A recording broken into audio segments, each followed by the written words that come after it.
Hello student, फिर हम start करते हैं पॉलिटिकल लेक्चर नंबर 3। तो आज के लेक्चर में हम बात करने वाले नॉर्मल रैंडम डिस्ट्रीब्यूशन के बारे में।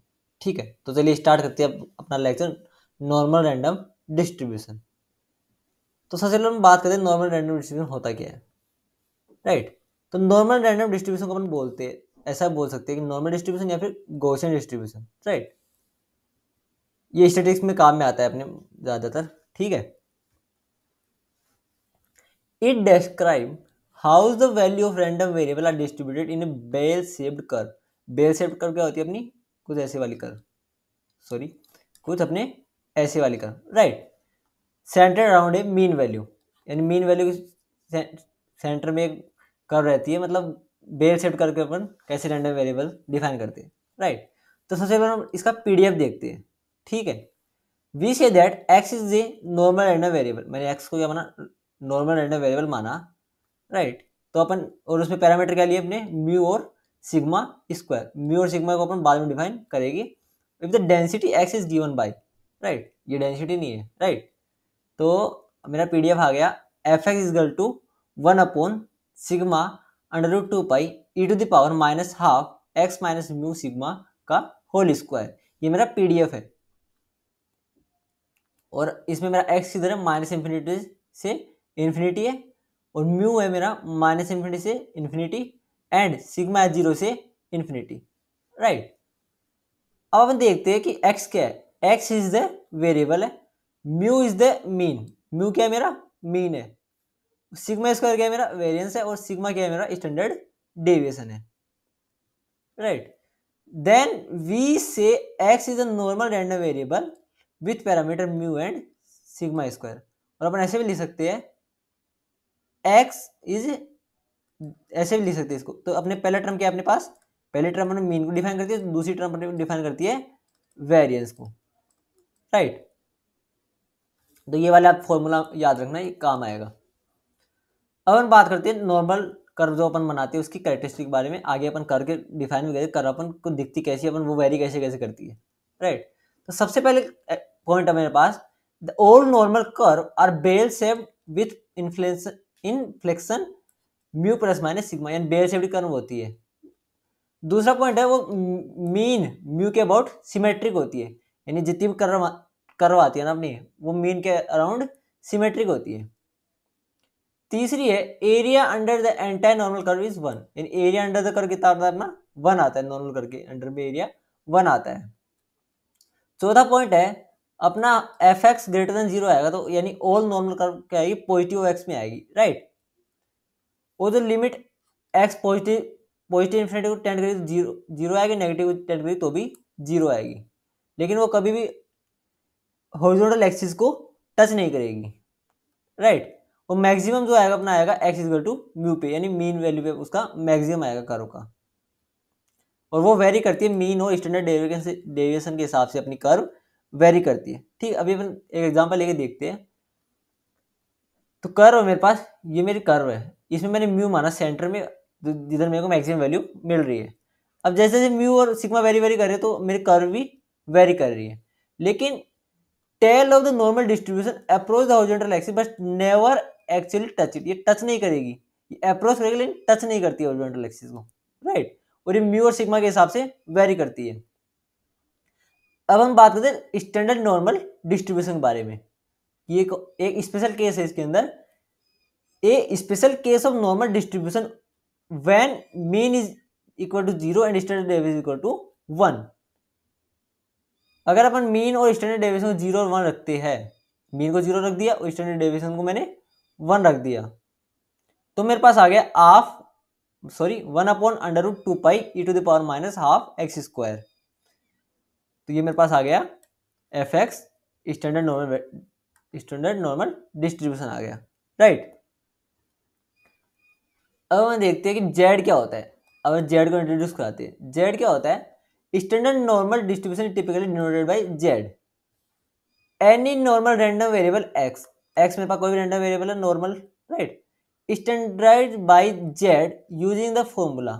अब ये वाली चीज आप ध्यान रखना, जेड क्या होता है मेरे पास, x minus mu upon sigma. X minus mu upon sigma होता है मेरे पास जेड।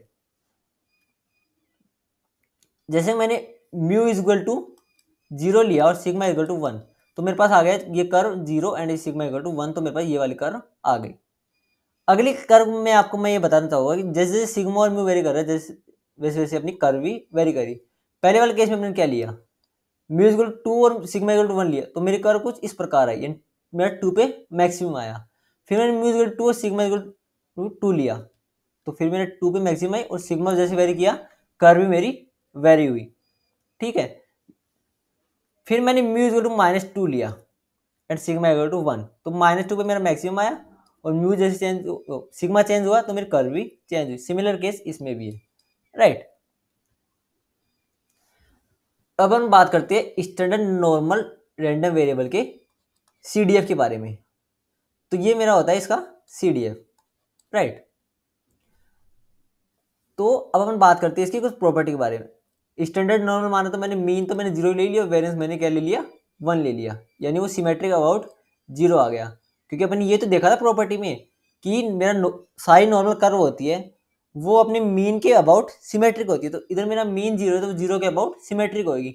अब वो 0 के अबाउट सिमेट्रिक है तो उसका फाई ऑफ 0 क्या आएगा, हाफ आएगा ना। ठीक है, ये चीज आप मानते हो कि मीन के अराउंड कर्व सिमेट्रिक होती है, तो उसका फाई ऑफ 0 क्या आएगा, 0.5 आएगा, हाफ आएगा। ठीक है, see is the total probability is split evenly between negative and positive value. आधी आधी बढ़ गई, आधी पॉजिटिव आधी नेगेटिव बढ़ गई, इस प्रकार से। ठीक है, अब एक और प्रॉपर्टी है, phi of -x is to 1 - phi x due to symmetry of standard normal distribution. Symmetry के हिसाब से अपन ये देख सकते हैं कि phi of -x is to 1 - phi x होएगा। ठीक है, CDF इंक्रीज एंड स्मूथ, वो हमेशा इंक्रीज रहेगा क्योंकि अपना PDF क्या है, पॉजिटिव है।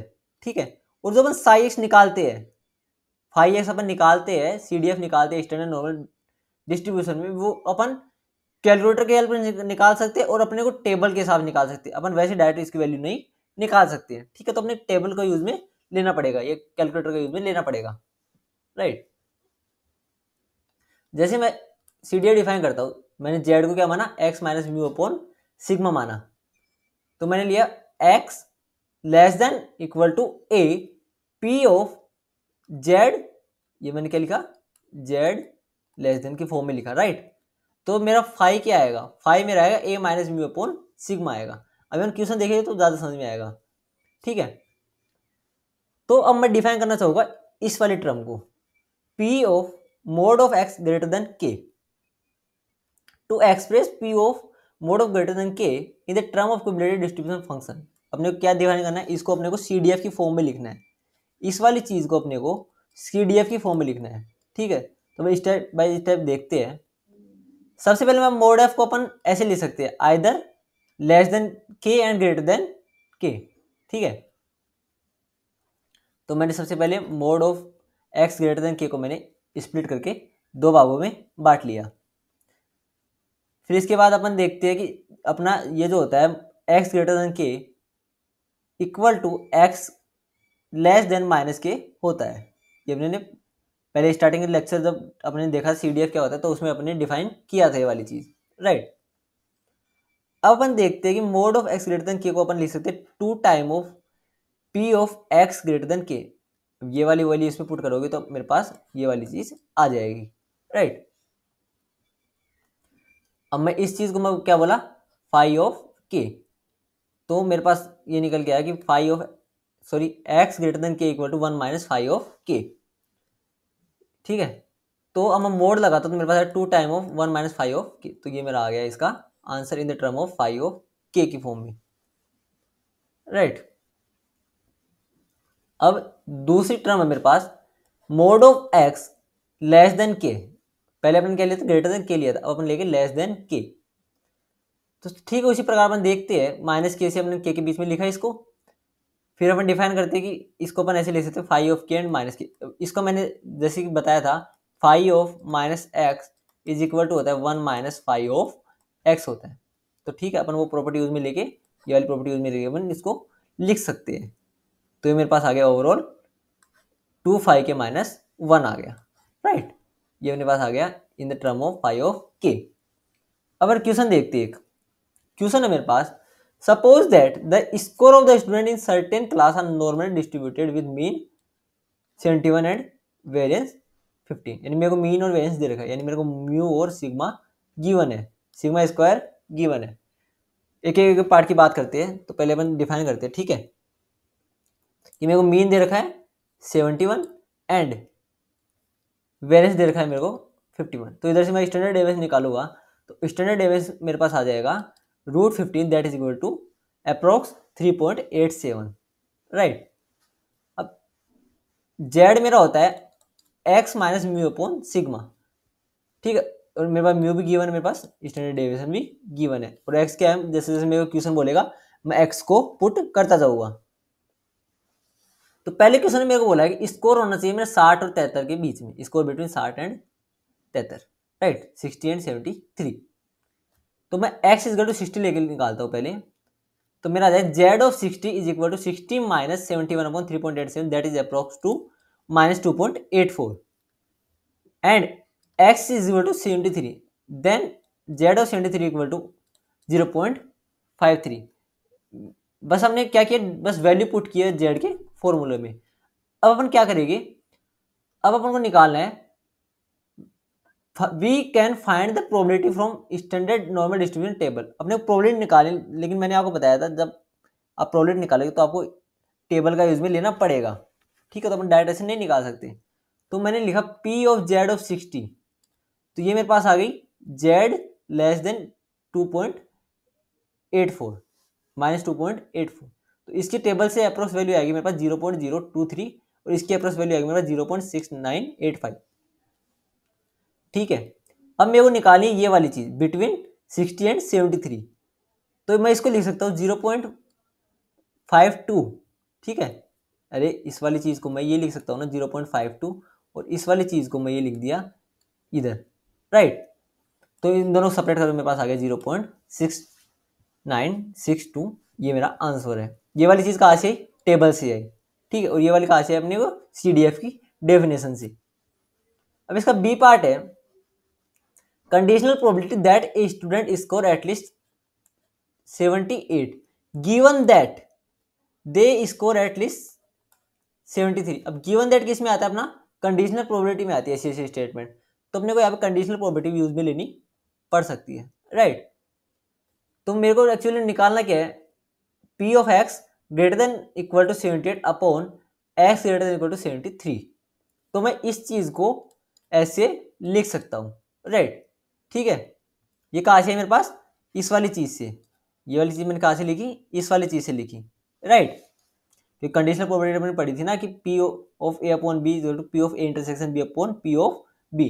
P ऑफ B क्या है, जो मेरे को गिवन है, गिवन वाली चीज अपन नीचे लिखते हैं। तो अपने मेरे पास ये वाली चीज गिवन है क्वेश्चन के हिसाब से, राइट। तो अपने इसको ऐसे लिखा। अब हम निकालते हैं x ग्रेटर देन 78। तो मेरे पास जेड ऑफ 78 आ गया 1.81 and from standard normal table मेरा आ गया P of Z of greater than 1.81 that is equal to 0.0351, right. अब हम निकालते x greater than equal to 73। Z of 73 आ गया मेरे पास 0.52 and P of Z of 73 आ गया मेरे पास 0.6985 और P of x greater than equal to 73 that is equal to 0.3015, right. अपन कंडीशनल प्रोबेबिलिटी लगाते हैं, तो मेरे को क्या निकालना है, ये वाली चीज। तो मैं वैल्यू पुट करके मेरे पास ये आ गया मेरा फाइनल आंसर, ठीक है। तो अपने मेन चीज इसमें क्या है कि कंडीशनल प्रोबेबिलिटी का यूज में लिया अपने को, बाकी सेम केस है फर्स्ट वाले की तरह ही, बस इसमें एडिशनल चीज है अपने ये आ गई कि अपने कंडीशनल प्रोबेबिलिटी का यूज में लिया है। अभी अगला वाला क्वेश्चन देखते हैं, वो और भी इंटरेस्टिंग है, राइट। तो अगला क्वेश्चन है probability that exactly 4 out of 4 student score at least 73। इन 4 में से 4 स्टूडेंट ही स्कोर कर जाए एटलीस्ट 3, यानी अपने को बायनोमियल की याद आती है इससे, यानी अपने 4 की याद आती है इससे, यानी चारों में से चारों ही स्कोर कर जाए एटलीस्ट 73, बायनोमियल की याद आती है। तो ये तो मेरे पास 1 होता है, तो मैं इसको डायरेक्ट भी लिख सकता हूँ। अगर नहीं होता तो फिर अपने को मल्टीप्लाई करना पड़ता ना, क्योंकि 1 का कोई अपन मल्टीप्लाई करें तो 1 ही आएगा ना उस चीज से। तो अपन 4 को अपन नेग्लेक्ट कर सकते हैं, ठीक है। तो ये चीज मैंने पिछले वाले एग्जाम्पल में निकाली, तो उधर से मेरी ये आ गई, राइट। अब बोला एग्जैक्टली 4 स्टूडेंट स्कोर एटलीस्ट 73। तो मैं इसको लिख सकता हूँ इसकी पावर 4, तो ये मेरे पास आ गया 0.0083, राइट। तो ये मेरा आ गया फाइनल आंसर। तो आज के लिए इतना ही, मिलेंगे आपको अगले लेक्चर में। Thank you.